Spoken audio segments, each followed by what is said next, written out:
What is going on, everybody? This is Drew here. I want to welcome you all to a brand new episode of Phoenix Down. This is Phoenix Down 125.2, and we are continuing our playthrough of Pillars of Eternity. Today I have with me Matt. Hello. And yeah, we've took 3 weeks off. Weeks off or 2 weeks off? I can't remember now. Probably 2 weeks. We were going to try and record an episode on that Monday before I left, but we didn't get it done. So this was the third week. This may be the third week then, yeah. So, I've been traveling, went on vacation, then I traveled for work, then I traveled for a wedding. So I've been really busy. I haven't been able to play it. But what we're talking about, too, I've already played. Granted, I played it almost a month ago. So we're going to do our best to remember what we were doing. Talk about basically a third of the game, right? The entirety of Act 2? Almost. So we got a little deep into Act 2. You had already done one of the things. Yeah, I did one of the missions. Yeah. And then there were 2 others that we had to do. One being going into a part of the city that was quarantined off because a lot of bad stuff had happened there. There was a bunch of Walking Dead. Yeah, that's basically where I had stopped. I walked in there. I fought those people in the mausoleum, got destroyed, and turned it off. Yeah. And you know what? I'm still scarred from that encounter. I never went back to see if I could beat them after. There's no need. I did what I needed to do for the story, and then I gracefully exited that part of the city and have not been back since. But yeah, going here, we have to climb this tower. And at the top of this tower, we have another one of those machines, those machines that basically activated us to being a watcher. And there is an undead man there who reveals to us that he was a scientist, a person who studied this machine, and him and his colleagues were trying to figure out how to turn it on. Okay. Well, it was turned on, but they don't know exactly what the machine was for. Well, once the machine turned on, it started to suck the souls out of people, turning them into monsters, zombies, soulless bodies, including himself. But I can't remember how he wasn't turned into just a mindless zombie. I think it eventually happens. Is that what happens? Yeah, I think it slowly happens. Yeah. And he was trying to maintain his sanity long enough to figure out how to stop this machine, or at least keep people from getting to it. But it's been, because in isolation, this would have just felt like, it's just a random thing, but it ties into the whole act, and right, the act ends in kind of a, not that you necessarily pick a side, but you definitely, you're in the midst of a debate in this whole second act. Yes. And this piece of it almost highlights it, and it's this idea that these things have happened, these machines exist, they are doing something, and there's a lot of people in this act that are kind of researching that, this guy being one of them, and basically just saying it is critically important to understand what happened, A, so we can stop it, but maybe B, so we can wield the power for ourselves. Exactly. Yeah. And, and that sort of has good parallels to, even, say, Jurassic Park and wielding the power of science in general. And so, I like the kind of theme of this chapter, and I like that it's not 100% clear what the right thing to do is, even if a lot of the people engaged in these actions are selfish or nefarious or whatever for their own means, and maybe not upholding the nature of the thing they say they're trying to do. Right? You Right. can, what the words they use sound okay, but the way they go about it isn't. And I like that kind of the taking the human element and the theory of it, and they're not necessarily aligned. Yeah. I really like this one, this little quest that we had to do, because they gave you a lot of options on like how are we going to handle this. So we have to go talk to another zombie person, another zombie lady who has captured some living people, and I guess is using them for food. I think they said is it that if you don't eat, you turn faster? I think so. If you don't stay nourished and stay strong, the weaker you get, the quicker you turn, I think. So Yeah, she's trying to like basically, but it's weird because she must already be turned if she's kind of eating them. So the whole that whole thing's a little weird. it's like a revenant. If you're familiar with revenants, Hmm. if they don't eat, they slowly just decay. So, we talked to her. She was another one of the scientist people, and Acantha or Acantha, I think is her yeah, name. you're going to ask me people's names, and I do not remember anybody's. Well, I was gonna say it's one thing where the whole setup of this act I like the story, I like the debate, I like even the way the thing kind of unfolds, I like, and kind of the wraparound story with the hermit that you're trying to tie into the history of the area and use her, provide her information. But so I mean, I kind of like a lot of things about this act. But take a look at the guy up on the third floor of this tower, operating the machine, studying the machine. Like he should be a pretty important character overall to this story arc. Sure. But I mean, unless I was skimming over it, I didn't really get a good sense of history or his importance. He's just a guy. His name apparently was Aldham. But I feel like one of the lower level issues I'm having with the game is maybe just connecting with it a little bit, and maybe it's the old school nature of it.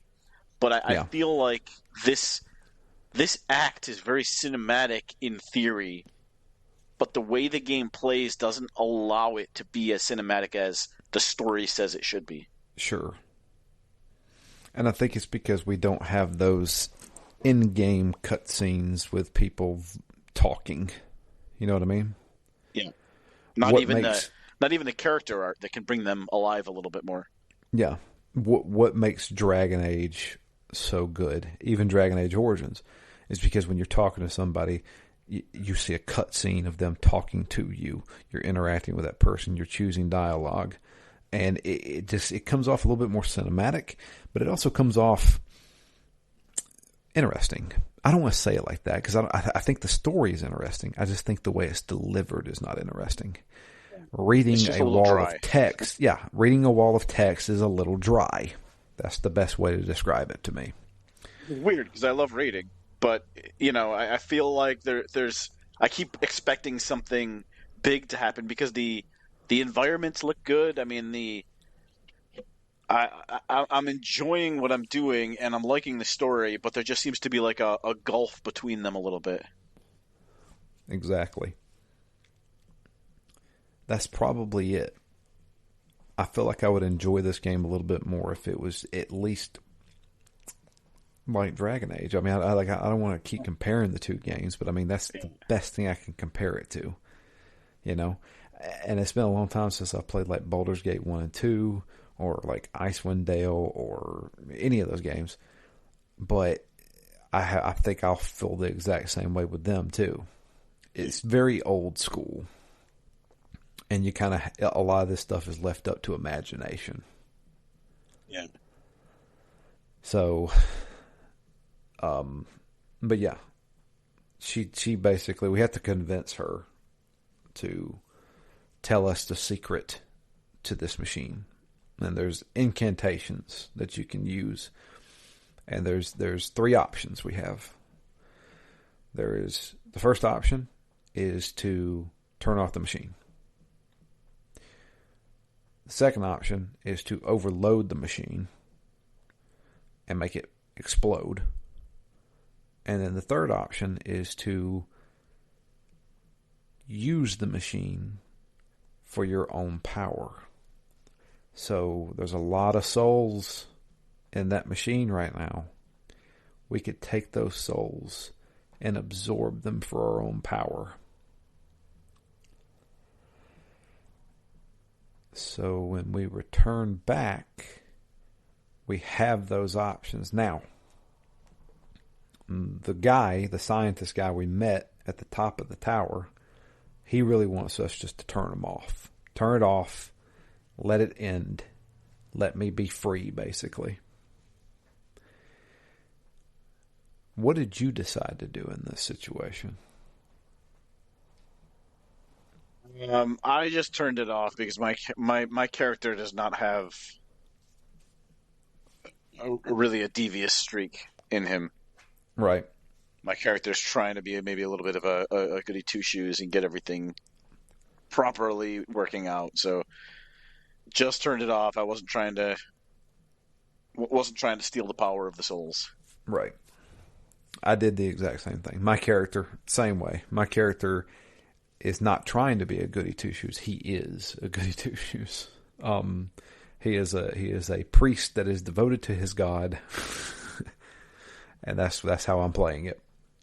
And he wants to do the right thing. He is your standard priest or paladin who will not break his oath. So far, that's actually came in handy a couple of times.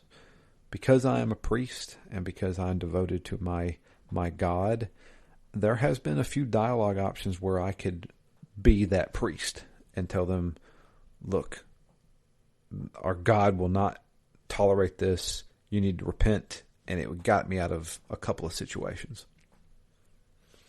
So I could see how there is some decent choice there. I'll give them that. So I turned it off, released the spirits, let them go, and left that area, never to return. And then the last thing we had to do, so basically what we're doing is we're gathering evidence for the hermit. She is looking for evidence of the leaden key, what they're up to, and how they're trying to use this, what is it called, animancy? Animancy. Yeah, trying to use animancy. What they're doing with this animancy stuff, right? So the last thing we did was we had to go to the sanitarium. We find out. I had a note that said before you do this, you should go get a new character. So I went and did a little bit of a separate mission here to get the character Palagina. Uh-oh, I missed out on a character. So tell me about this Palagina. He is a priest. And so you have to go down to Andra's Gift, the area kind of by the docks, like the southwest side of the city. Yep. Which I had been to before, and there was nothing really there, and I kind of left. I had a little trouble finding her, and she actually still wasn't there when I went to find her. So, because I was already committed to getting her, I was like, all right, everything's getting paused until I find her. So I had to go look everything up, and you end up having to go into a building. And maybe I had already triggered her before, so I didn't realize she was there. But she's kind of just hanging out in the background. You don't actually see her. I had to go and run an errand for the guy who owns this warehouse, and essentially just hand something off to somebody else. So I travel over. I hand this guy a bag of, I think they were these kind of illicit seeds, and then the guy's looking really nervous when I give it to him, and he's like, "Don't let anyone know about this. I wasn't supposed to go through the warehouse owner." And essentially, all these guards storm in after you've handed off the seeds to him, and they're like, "You weren't supposed to buy seeds from anyone else." This guy's freaking out, and they're basically like, they give you the choice to, I think, like kill the guy or go back and kill the dealer in the warehouse, or you can fight the guards right there. Mm-hmm. And I said, "Hey, look, this isn't my fight. I'm going to stay out of it." Keeping the option open to maybe go kill the guy anyway. I wasn't sure what I was going to do, but I was like, "Look, I'm not going to fight all these guards. I got no desire to do this. I don't know this guy. I just handed him the seeds. Not my problem." So then I went all the way back to the warehouse, and that guy started freaking out. He's like, "Oh, they're going to kill me. I need to get out of here." Um, the guard. I kind of went around the guard, and I wasn't supposed to do that. And then Palagino walks in and says, "You've dug your own grave, man. I'm done sticking up for you. I'm done helping you. You're on your own." And then all the guards walk in also right after that, and they see him. They're like, "Oh, we're here to kill you because you sold the guy the seeds." So I ended up sticking up for him. I helped him. There was a couple other guards in the warehouse, so them collectively plus my squad, we ended up fighting all the guards, killing the guards, and that was that. He ended up like escaping on a boat, just like leaving forever, never to be seen again in the city because he can't show his face around there. Then I went outside, and Palagino's like, "Well, I respect that you stood up for him. I wouldn't have, but good for you." And then basically, just a generic like, "I'm looking to have new experiences, and I'd love to team up with you if you're willing to have me." And that was Okay. that. So she joined, and I wanted her in my team. She's a healer. She's a priest, I think. And I did not have a priest. But you did have a priest. Anyone? Which one's? Is it the Durance. Durance? Yeah, Durance. I like Durance, but I end up using him mostly for offense. What is she? Maybe she's not even a priest.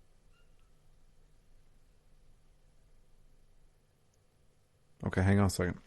We'll look it up. I don't have her, so I have to look this up. Let's have some helpful. What's her name? Uh, Palagina.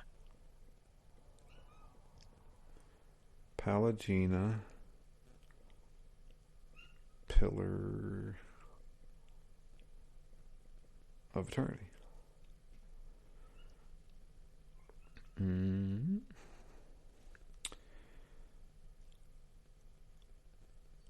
Yeah, she's a godlike paladin, it says.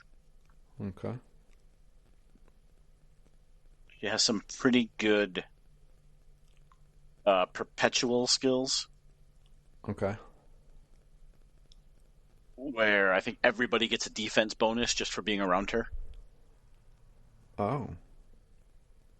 Dang. So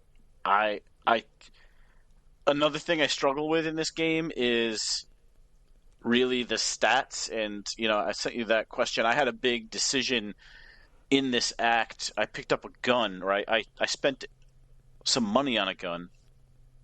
And I literally sat there looking at both guns, unable to tell which one was better.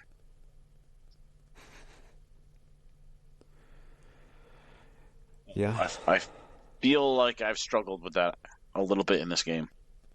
I definitely have. I feel like I've been using the same stuff for probably 5 hours.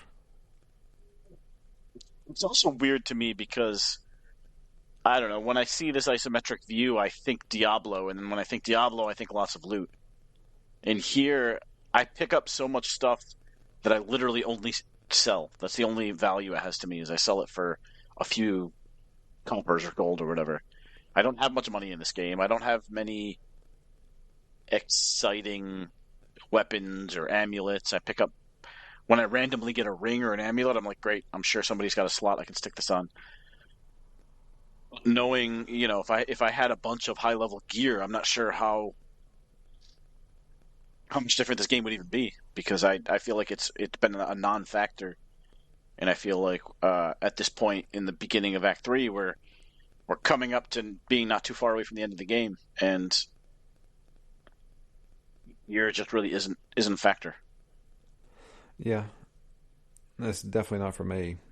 I haven't really paid attention to it much. If it's like a unique item, I will, but that's about it. Yeah. Um, so you got your new character, all right? I did not get that character. In fact, I doubt I'm going to find me another one. Hmm. So we'll see. But yeah, off to the sanitarium, which is ran by uh, gosh, a emblem on a wall, like Statue? a statue. Yeah. Person was inside of the Ethelmore? statue. Is Yeah, that the statue's name? Ethelmore? I guess. But yeah. Uh, Want to see if there's anybody in the sanitarium experimenting with animancy. There is somebody down in the basement, which is more where they keep their more violent patients. Go down there, and there's a lot of bad things going on down there. Doing human experimentation, just some really nasty stuff. And when we find the guy who is doing it, he gets possessed. Is that what Or happens? I thought it was almost the opposite. I thought he has been possessed, And that's why he's and doing all this bad stuff? yeah, and that's why he's doing all these things. And then the spirit comes out of him, and it basically inhabits everybody else in the area. But the person that is possessing him is the main villain, right?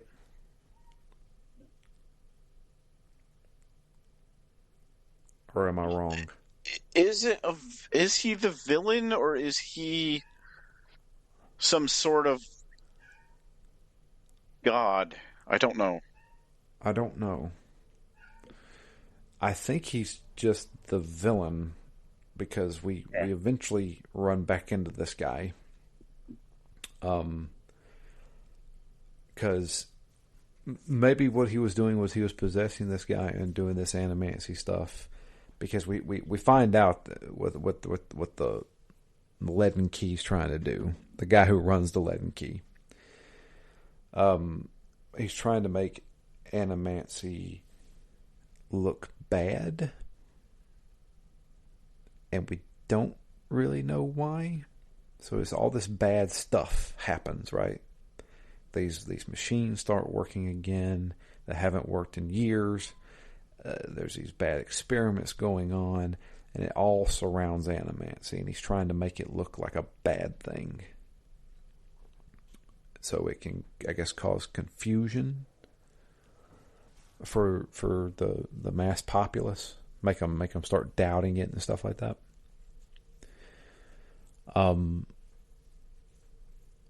But yeah, we do talk to him for a minute.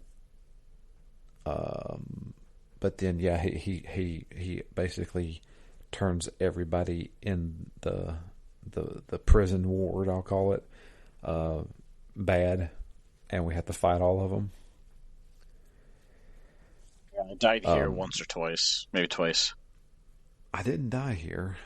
Um, But after finishing that up, there wasn't really a choice here.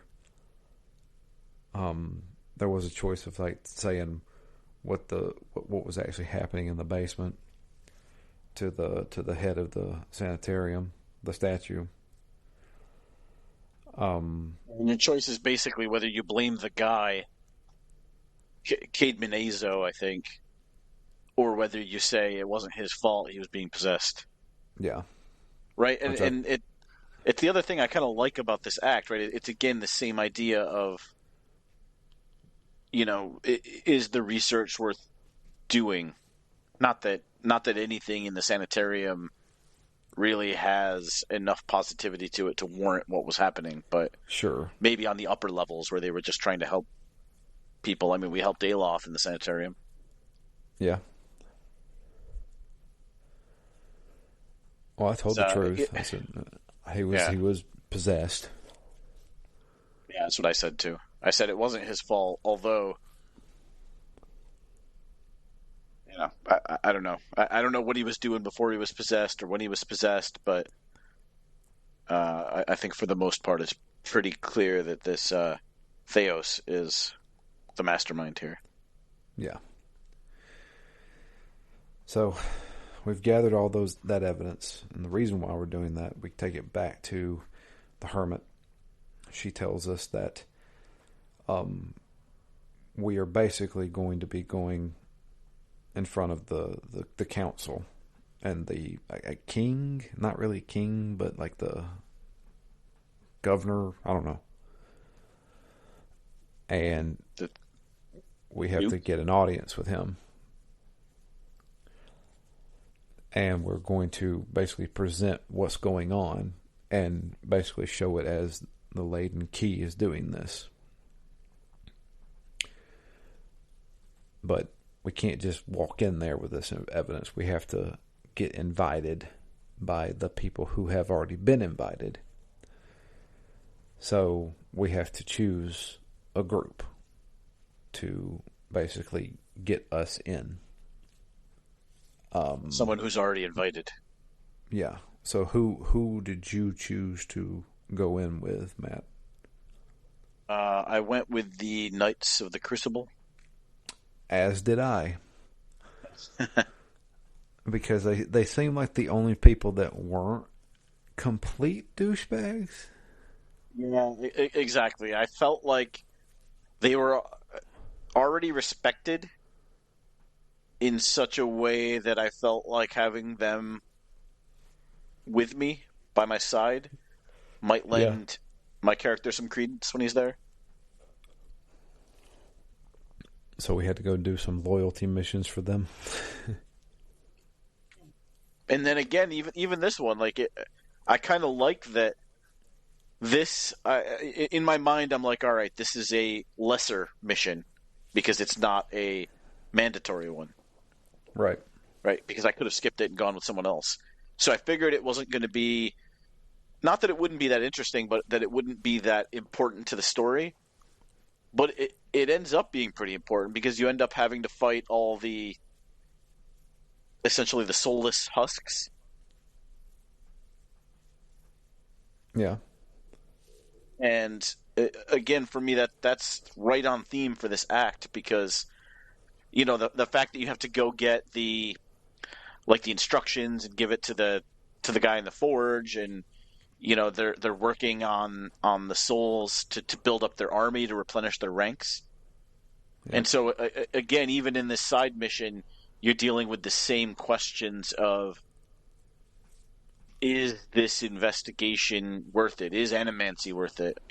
Can we fix things? Should we be meddling with things? And they basically get the full circle of, we think we know what we're doing. All right, now we have better information. We can do the right thing, and I don't know if it was just to convert. I don't remember exactly what they were doing with the. Was it taking dead bodies and just reanimating them? Or was it adding a Yeah. soul into the dead? Well, they were trying to figure out a way to reanimate people and basically turn them into soldiers.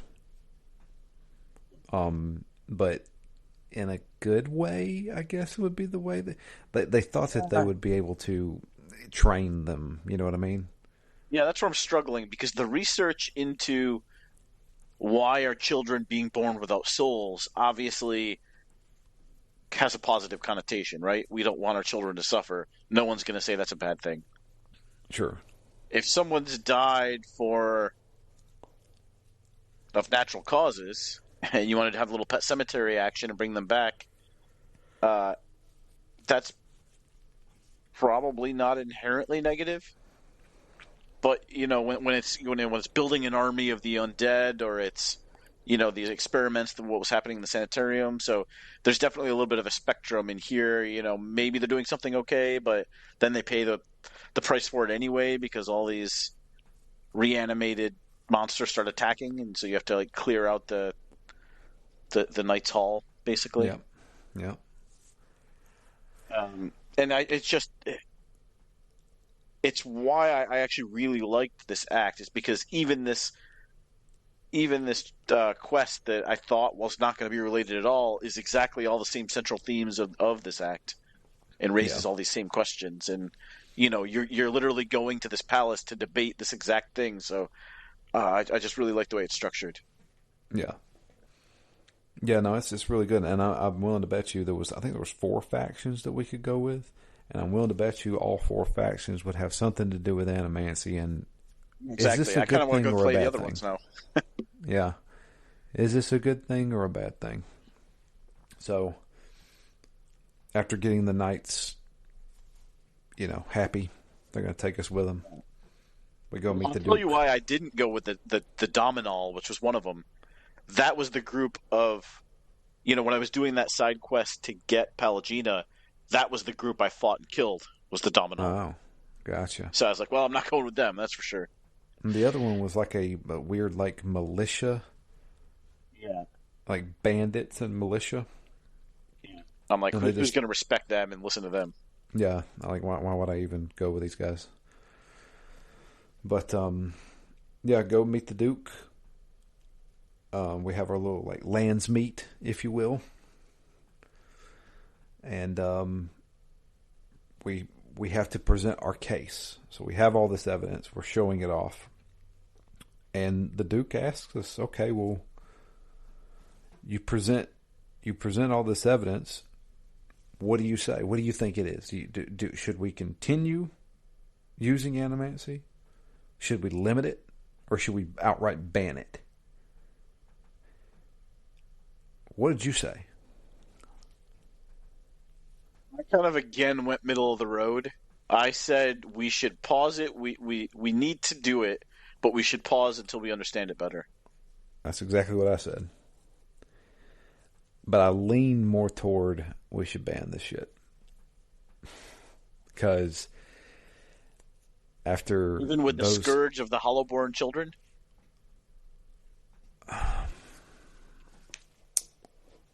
we know why this is happening.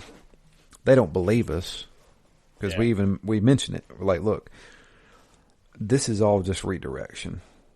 We shouldn't even be asking this question because the leaden key, whatever, however you want to pronounce it, they're the ones causing all of this.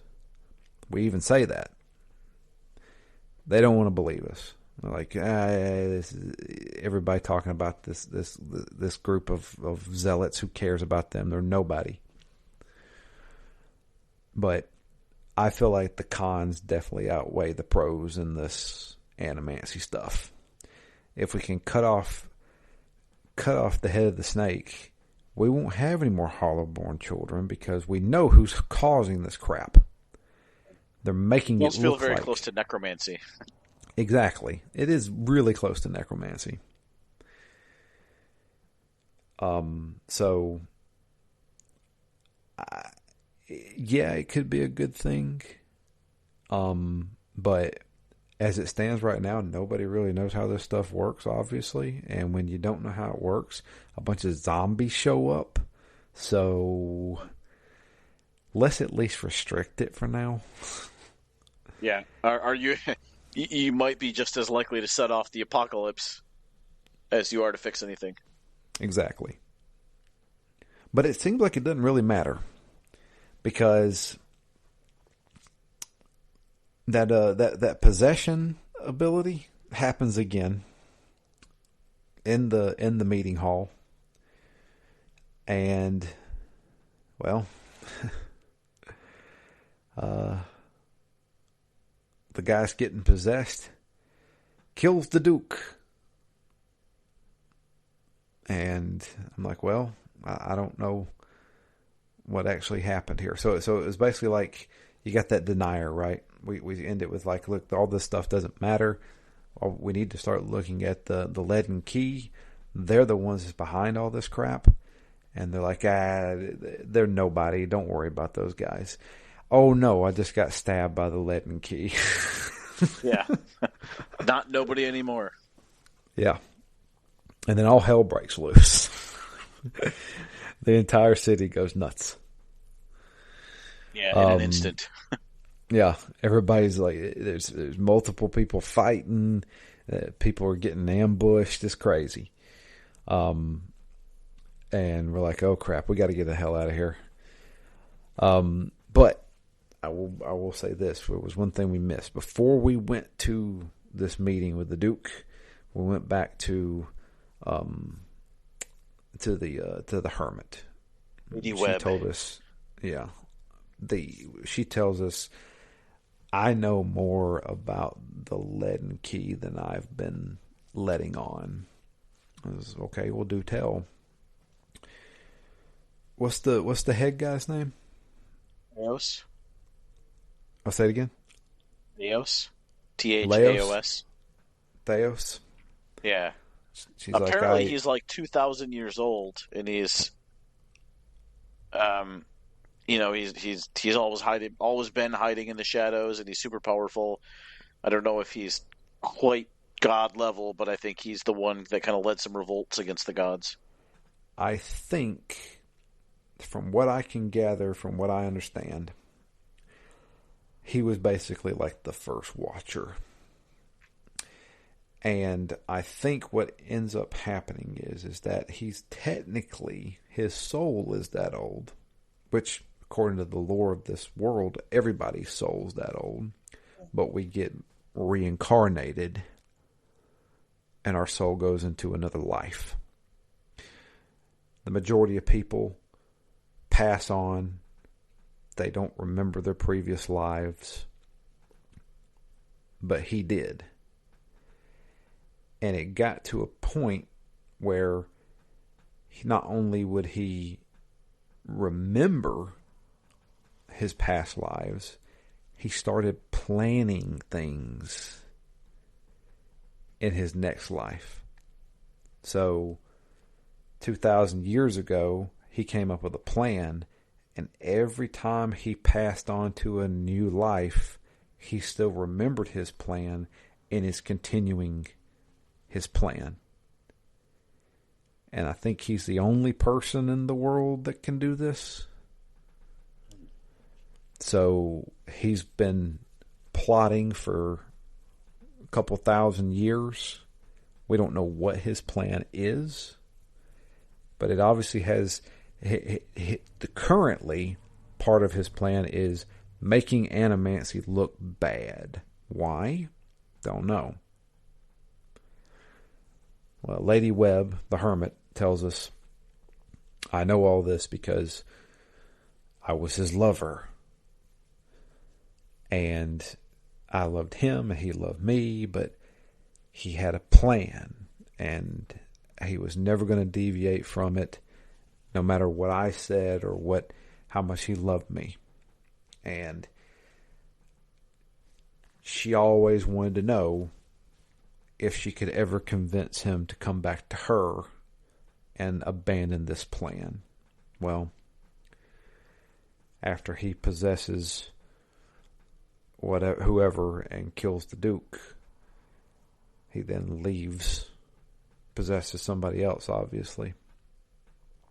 And when we go back after all the chaos and find Lady Webb, she is dead in her bed, stabbed through the heart. And when we we do our little watcher feeling on her. We see what happens. He shows up, and she's like, if you truly don't love me, I want you to kill me. And he stabs her right through the freaking heart. So, the only It's the thing end of we her have, story.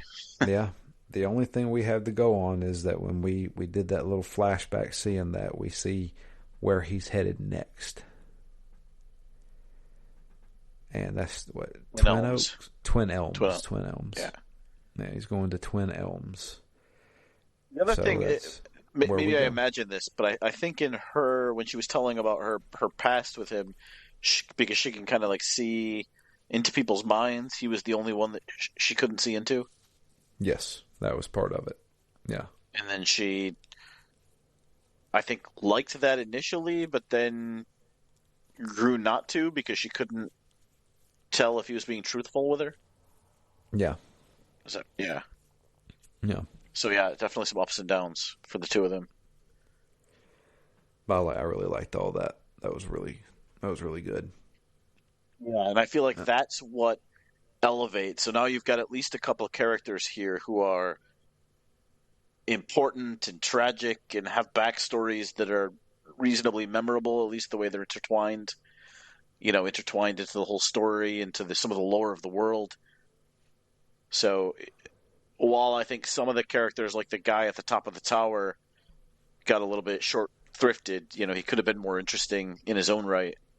They're definitely on some of the bigger characters. There is a good amount of story to them and backstory to them. Yeah. Yeah, I agree.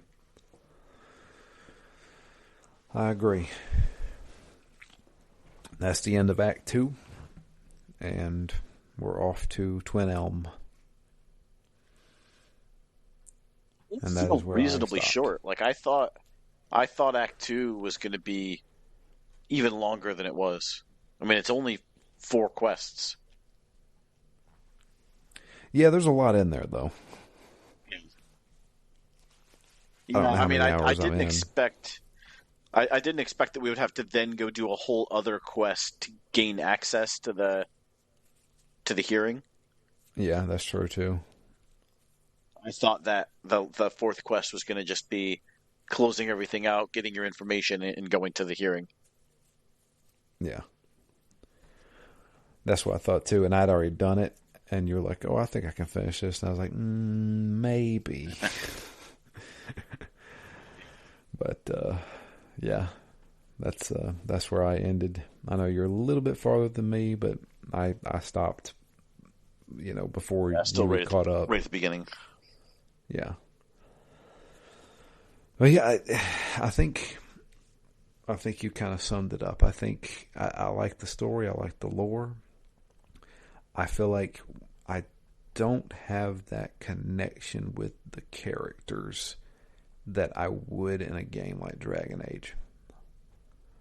And I think it's really because it's just not cinematic. I think it's more because I'm reading all of it. And I know that's shortchanging this game, I feel like, to me. But that's just how I feel. Also a little weird reading it sometimes because they immediately jump into some of the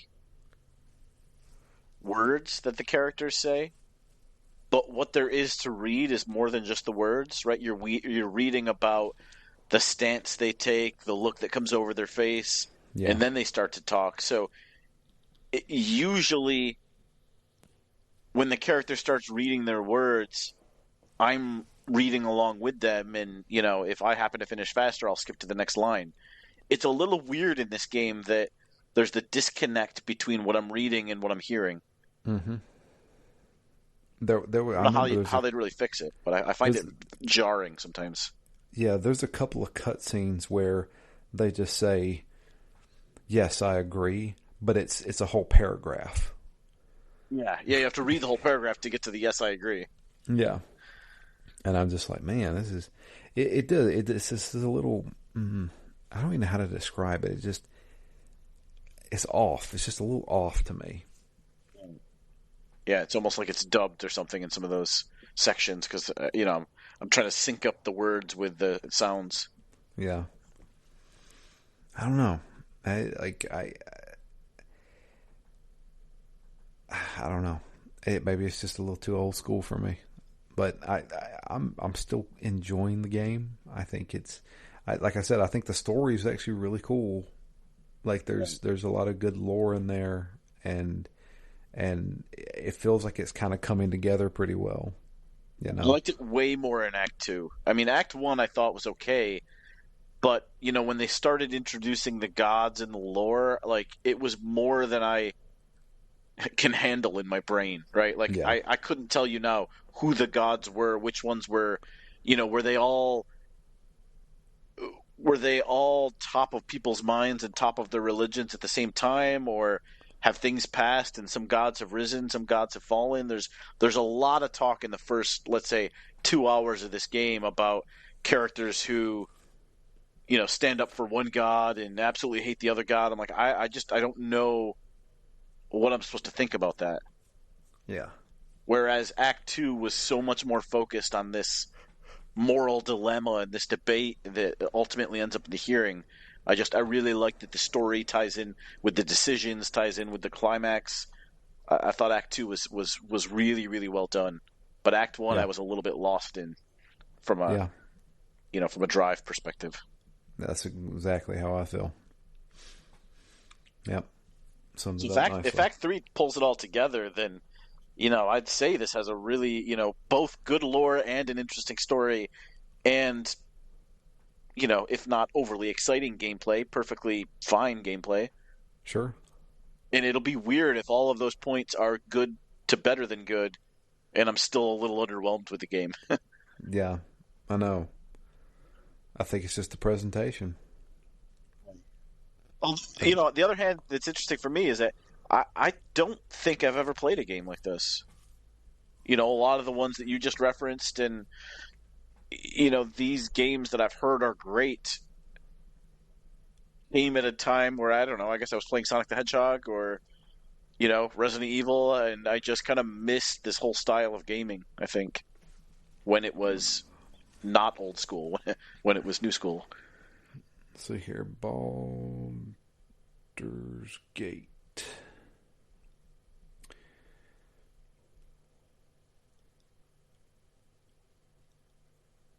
Come on now.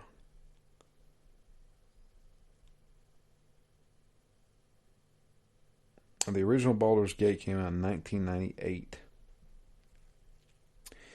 I was playing That Metal was Gear a Solid. prime gaming time for me.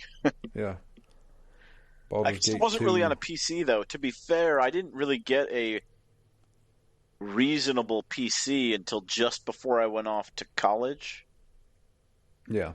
which would have been a couple years after that. I mean, I had one that was good enough to play Warcraft and StarCraft and Command and Conquer, but I didn't play a ton of like legitimate PC games in high school. Well, um, in the year 2000, Sounds like the future. I played a video game called Diablo 2. And I played the living crap out of that game. So I definitely had a PC that could probably run Baldur's Gate 2 and 1. But yeah, I didn't care because I was playing Diablo. Yeah. So I don't know. I mean, since then I have played Baldur's Gate 1 and 2. And I think they're good RPGs, but they're definitely a different style. So they this plays a lot like those games. So yeah, I don't know. Maybe I'm too old for it. I don't know. That could be it. I'm getting old. I'm now 38. Closing in on 40. Mm-hmm. Yep. 2 more years, I'll be there. Old man.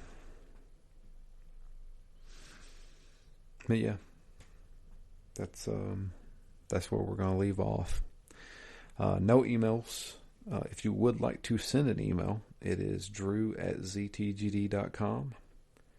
You can also tweet/X to us.